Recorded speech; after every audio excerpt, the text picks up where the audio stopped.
Hey there class, today we're going to do section 1-6 on circles. So, lots of definitions today, just like we've done before.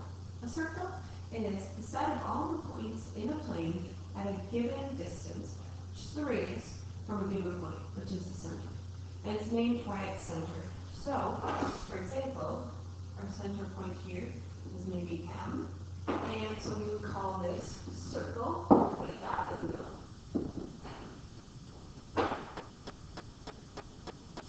So just make sure you have a dot in the middle of that circle, or in the middle of that circle, and in front of the letter to represent that it's a circle. The radius is the distance from the edge of the circle to its center, and the diameter is the line segment with endpoints on the edge of the circle, and it goes through the center.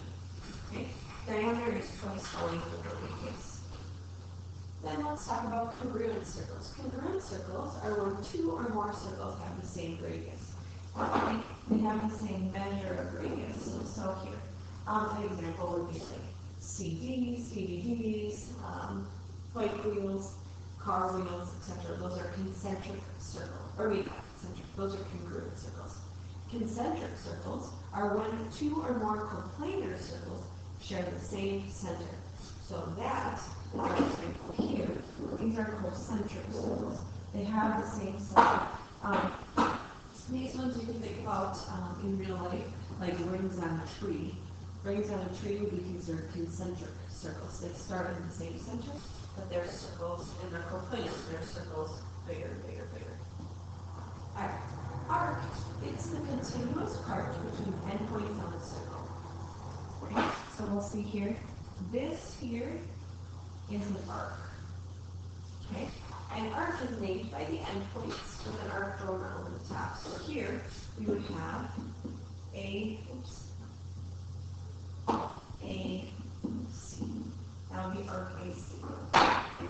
We talk here, this would be arc AB. Or if we talk about here, this would be arc BC. Now when we talk about arcs, we talk about the measure. You'll see that little M in front, and that means the measure of the arc. We're going to talk about what arcs are measured in here in a moment. Okay, semicircles are a type of arc. That's where your endpoints are the diameter. Its measure is 180 degrees.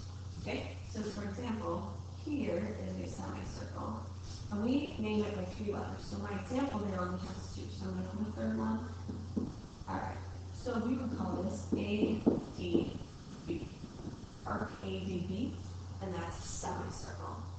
A minor arc is the arc of a circle that's smaller than the semicircle.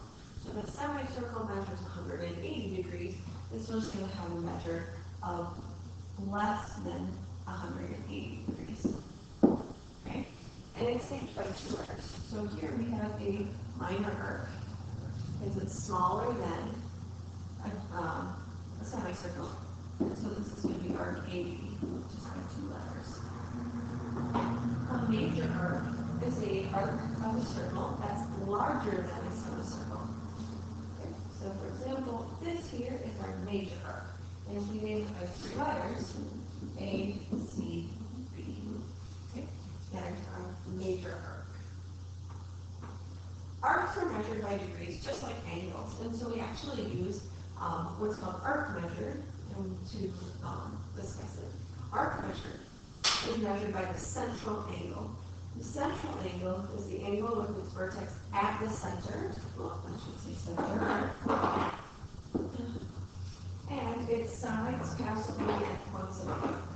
Okay? So here is my central angle, and here is my arc. They have the same measure. So central angles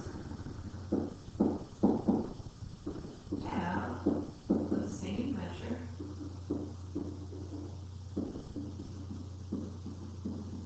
as the arc.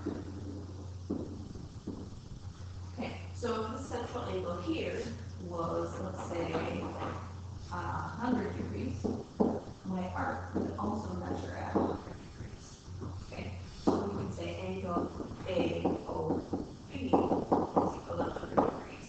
We can shape the measure of arc AB is equal to 100 degrees.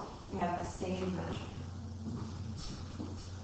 Alright, a chord, it's a line segment whose endpoints lie on the circle. So here's my chord, and its endpoints are on the circle.